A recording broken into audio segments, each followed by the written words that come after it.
Here's a question I want you to sit with for a second. If everything else about your life stayed exactly the same, your job, your income, your skills, your habits, your spending patterns, but you moved to a different city, how different would your financial life look in 5 years? For some people, the honest answer is not that different. Same income, similar cost of living, roughly the same trajectory.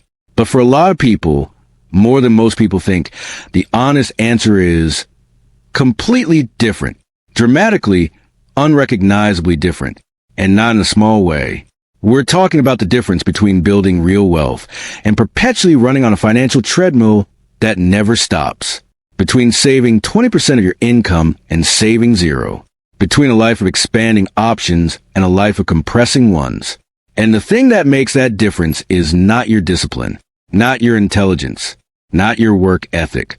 It's the city you live in, the zip code you chose, or maybe more accurately, the zip code that was chosen for you by circumstance, inertia, family, or habit. This is a conversation that personal finance almost never has honestly, because it's uncomfortable, because it implies that where you live is a financial decision of enormous consequence, and most people don't treat it that way. They treat it as a life decision, as an identity decision, which it also is, but the financial dimension of that decision is real. It is large, and it is very rarely calculated before the choice is made.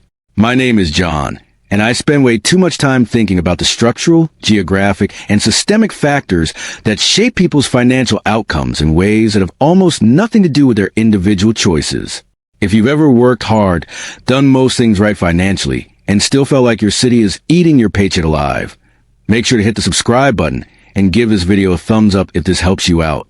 Because today we're going somewhere most personal finance channels don't go.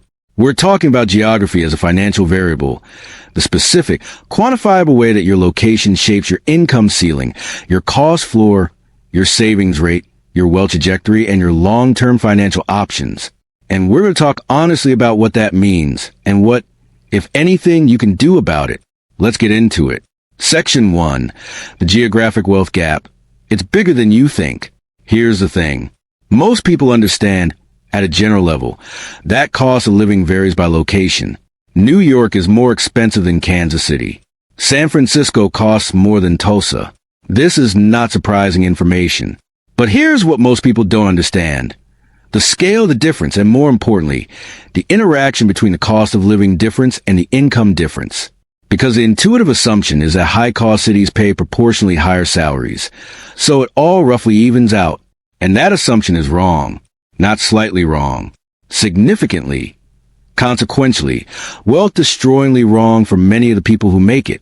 Let me put some numbers on this. According to the most recent data from the MIT Living Wage Calculator and the Bureau of Labor Statistics, a single adult living in San Francisco needs to earn approximately $82,000 per year just to cover basic living expenses, housing, food, transportation, healthcare, utilities. A single adult in Memphis, Tennessee needs approximately $38,000 to cover the same basket of basic living expenses. The cost of living gap is approximately 2.15 to 1. Now, the median household income in San Francisco is approximately $130,000. The median household income in Memphis is approximately $45,000. The income gap is approximately 2.9 to 1. So far, it looks like San Francisco wins. Higher income more than compensates for higher costs, right? Here's where it gets really interesting. Because that calculation ignores the most important financial variable of all, not gross income, not cost of living, but the gap between them. The actual money available to save and invest after essential living expenses are covered. A San Francisco household earning $130,000 with $82,000 in basic living expenses has approximately $48,000 per year available for discretionary spending, saving, and investing before taxes. After a California income tax rate of approximately 9.3% on the marginal income plus federal taxes, the real investable surplus is considerably lower. A Memphis household earning $45,000 with $38,000 in basic living expenses has approximately $7,000 available, which sounds terrible. But here's the key. If that Memphis household's income were adjusted upward to the same profession salary premium that exists in mid-tier cities like Nashville, Austin in 2019, or Charlotte, cities that have attracted significant employer investment without San Francisco's cost structure, the numbers change dramatically.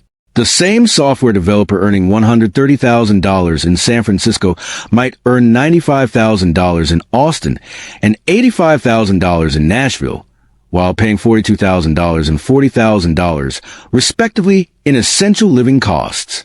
Their investable surplus in Austin, approximately $53,000. In Nashville, approximately $45,000. In San Francisco, approximately $48,000. But with California's tax burden, the actual after-tax investable surplus in San Francisco is often lower than in Austin or Nashville, despite the higher gross salary. This is the geographic wealth trap. The city that appears to offer the best salary often does not offer the best wealth-building opportunity, because wealth is not built from gross income. It is built from surplus. And surplus is determined by the gap between income and cost, not by the absolute level of either. Section 2. Housing, the dominant variable. Now, I want to drill into the single most consequential geographic cost variable, because while cost of living is a composite of many factors, one factor dominates the calculation so dramatically that it deserves its own section. That factor is housing. Housing is different from every other cost of living variable in three specific ways that make it uniquely financially consequential.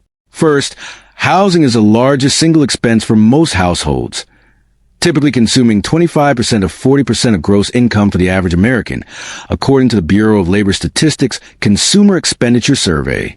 When you move from a low-cost market to a high-cost market, housing is a variable that moves the most, often by a factor of 3 to 5 times, while your salary typically moves by a factor 1.2 to 1.8 times.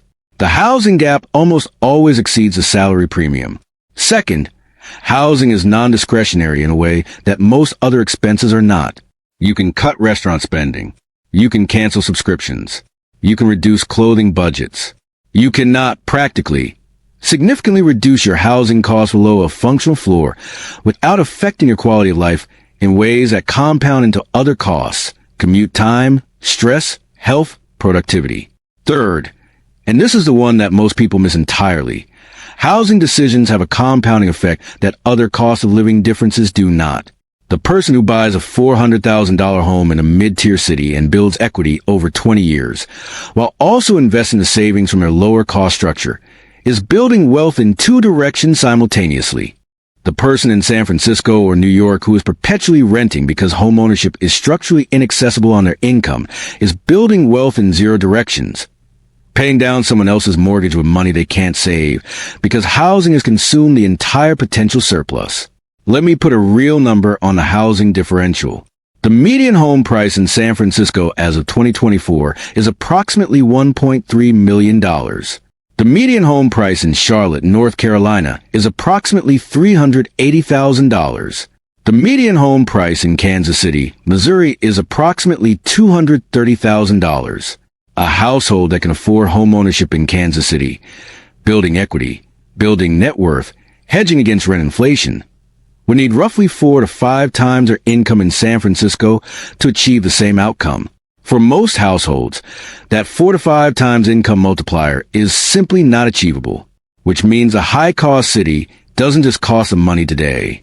It locks them out of the primary wealth-building vehicle available to middle-class Americans, homeownership with equity accumulation, for potentially their entire career. Section 3. The income side, what geography does to your ceiling. Now I want to address something important, because I've been primarily discussing cost so far, and the picture is incomplete without a serious examination of what geography does to income. Here's what most people don't realize. The relationship between geography and income is not simply that high-cost cities pay more. The relationship is considerably more nuanced than that, and it has changed dramatically in the past 5 years in ways that most people haven't fully integrated into their financial thinking. Remote work has fundamentally altered the geographic income calculus for a significant and growing portion of the workforce. A software engineer, data analyst, financial professional, writer, marketer, or any number of knowledge workers who can do their jobs entirely remotely now has access to San Francisco salaries while living in Memphis costs. This was not true in 2018. It is substantially true in 2024. And the financial implication of this change is enormous. A remote worker earning a San Francisco equivalent salary of $130,000 while living in a mid-tier city with a $42,000 annual cost of living has an investable surplus that is almost unachievable for someone doing the same job in San Francisco and paying San Francisco rents. The geographic arbitrage available to high-skill remote workers is one of the most powerful wealth-building strategies available to the current generation. And the vast majority of people who could execute it are not doing so, primarily because of social inertia, identity attachment to their current city, and the under-examination of the financial math. But remote work is not the only dimension of the income-geography relationship. Physical geography also shapes income through industry concentration. Certain industries pay significantly more in certain geographies regardless of remote work status, because of jobs that require physical presence. Industry proximity or network access exist primarily in specific places. Finance concentrates in New York. Entertainment concentrates in Los Angeles. Technology concentrates in the Bay Area and Seattle. Healthcare administration concentrates around major medical systems. Here's what most people don't realize. If your career is in one of these industry-concentrated fields and you are not in the relevant geography, you may be systematically capped at a lower income ceiling than your skills would command in the right market. The analyst doing investment banking work at a regional firm in Cincinnati is probably earning 40% to 60% less than the same analyst at a bulge bracket firm in New York. The ceiling effect of geography on income in concentrated industries is real, significant, and rarely calculated. This creates two distinct geographic wealth problems. For people in non-remote fields and high-cost cities, geography eats their surplus. For people in industry-concentrated fields in the wrong geography, geography caps their income. Both problems are expensive. Both require the same solution. Honest calculation of what your specific career in your specific field is worth in various geographic markets, compared to what it costs to live in each of them. Section 4. The social and psychological cost of geography. Here's where it gets really interesting, and where I want to spend a few minutes on something that's rarely quantified but is very real. The geographic wealth trap is not just about the direct financial mathematics. It is also about the psychological and social environment that your zip code creates, and the ways that environment shapes your financial behavior, your financial ambitions, and your financial decisions. Research in behavioral economics has consistently found that spending norms are highly localized. People calibrate their spending, consciously or not, to the visible lifestyle of their immediate social environment. When you live in a high-cost city, the social norm for what constitutes a reasonable restaurant, a reasonable apartment, a reasonable vacation, a reasonable car is set by the city's prevailing cost structure. And because humans are deeply social creatures who resist standing out as outliers in their peer group, these social norms are extraordinarily powerful in shaping actual spending behavior. The person earning $85,000 in San Francisco does not spend like someone earning $85,000 in Columbus, Ohio. They spend like someone in San Francisco who earns $85,000, which means their spending is calibrated to the norms of the city, where $85,000 is, by local standards, a modest income. The restaurant that costs $65 per person. The apartment that costs $3,500 per month. The social activities that are priced for a population where the median tech salary is $150,000. The cumulative effect of those social spending norms, experienced day after day, in every social interaction, in every decision about where to go and what to do, is a powerful, persistent upward pressure on spending that is almost impossible to resist through individual willpower. This is one of the most underappreciated dimensions of geographic financial decision-making. It's not just that high-cost cities cost more for the same goods and services. It's that high-cost cities recalibrate your entire reference frame for what things should cost, and that recalibration persists in your financial behavior long after the actual transaction. Additionally, proximity to family financial expectations, inherited money behaviors, and social networks that either support or undermine financial discipline varies dramatically by geography. Some communities have strong cultures of financial literacy, investment, and long-term thinking. Others have strong cultures of conspicuous consumption, keeping up with neighbors, and spending as a social activity. The zip code doesn't just determine your cost structure. It shapes the social environment in which all your financial decisions are made. Section 5. The framework. How to think about geography as a financial decision. All right, let me give you something concrete. Because this video is only useful if it translates into a framework you can actually apply to your own situation. The first step is to calculate your geographic surplus rate. This is simply, what percentage of your gross income remains after your essential living costs in your current location? Essential living costs are housing, utilities, food, transportation, healthcare, and minimum debt payments. Nothing else. If your gross income is $75,000 and your essential living costs are $60,000, your geographic surplus rate is approximately 20% before taxes, maybe 10% to 12% after taxes. That is a very thin margin for building wealth. If your gross income is $65,000 and your essential living costs are $35,000, your geographic surplus rate is approximately 46% before taxes, maybe 30% after taxes. That is a margin from which real wealth can be built. Now compare that number to what your geographic surplus rate would be in 2 or 3 alternative locations for your specific profession.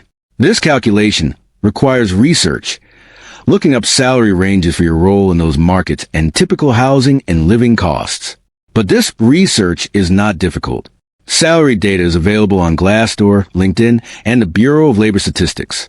Cost of living data is available on multiple comparison tools. The comparison can be done in an afternoon. The second step is to calculate the 5-year and 10-year wealth trajectory difference. Take your current geographic surplus rate and project it forward 5 and 10 years at a standard investment return of 8%. Then do the same calculation for your alternative geographies. The difference between those trajectories, visualized as actual dollar amounts, is the financial cost of your current geographic choice. Seeing that number in concrete terms is frequently the single most clarifying moment in this entire exercise. The third step is to honestly evaluate your geographic mobility. Some people genuinely cannot move. Family obligations, partner careers, health considerations, community ties. These are real constraints that have real costs of their own. I am not making an argument that everyone should move or that the financial math always outweighs everything else. But I am making an argument that most people who could move don't. And the primary reason is not the real constraints I just described. The primary reason is inertia, familiarity, social comfort, the under-examination of the financial math. These are not the same as genuine inability to move. And treating inertia as if it were constraint is one of the most expensive decisions a person can make. Because unlike genuine constraints, inertia is responsive to information, which is exactly what this video is. The fourth step, for those who cannot or choose not to move, is to optimize within your geography. This might mean pursuing remote work opportunities with companies in higher-paying markets while maintaining lower cost of living geography. It might mean pursuing industry certifications or skills that command higher compensation within your local market. It might mean being deliberately countercultural in your spending relative to your city's norms. Choosing to spend like someone in the second quartile of your city's income distribution rather than the median, regardless of where you fall. It might mean pursuing geographic arbitrage within your city, the less trendy neighborhood, the longer commute for the lower rent, the deliberate optimization of the housing variable that dominates the calculation. None of these are dramatic moves. All of them are available, and collectively, they represent the best approximation of geographic wealth optimization for people who are not in a position to move. Look, I want to close with something that I think is important to say. This video is not an argument that your city is wrong, that your community doesn't matter, or that financial optimization should override everything else about how you choose where to live. Your community is real. Your relationships are real. The non-financial dimensions of where you live are real, and they matter enormously to your well-being. The argument is simpler and more specific than that. The argument is, geography is a financial decision of enormous consequence that most people make without the relevant financial information. And decisions made without relevant information are almost always worse than decisions made with it, even when the decision ultimately remains the same. You might go through this exercise. Calculate your geographic surplus rate, compare it to alternatives, run the 5-year trajectory, and decide that your current city is worth every dollar of the financial cost. That is a completely valid conclusion. But it is a conclusion you can only reach honestly if you have first done the calculation and genuinely reckon with what the cost is. What is not valid, what is genuinely expensive in a way that compounds over decades, is never doing a calculation at all. Living on a financial treadmill that is partly structural and geographic, treating it as a personal failing, working harder and harder to overcome a headwind that was always primarily structural, and never asking whether the headwind was avoidable. Your zip code is not your destiny, but it is one of the most powerful financial forces operating on your life. And forces you understand can be navigated. Forces you don't know about just cost you. If this opens something up for you today, hit the like button. It genuinely helps this content reach more people who are working hard without realizing that geography might be working against them. Subscribe if you haven't already, because every week we're examining the structural and psychological forces that shape financial outcomes, not just the individual choices. And if you want to take the next step, I've got a video on how to calculate your true cost of living, find your genuine savings rate, and build the automated investment system that captures every dollar of surplus regardless of what city you're in. That's the practical next step. It's linked right up here. I'll see you in the next one.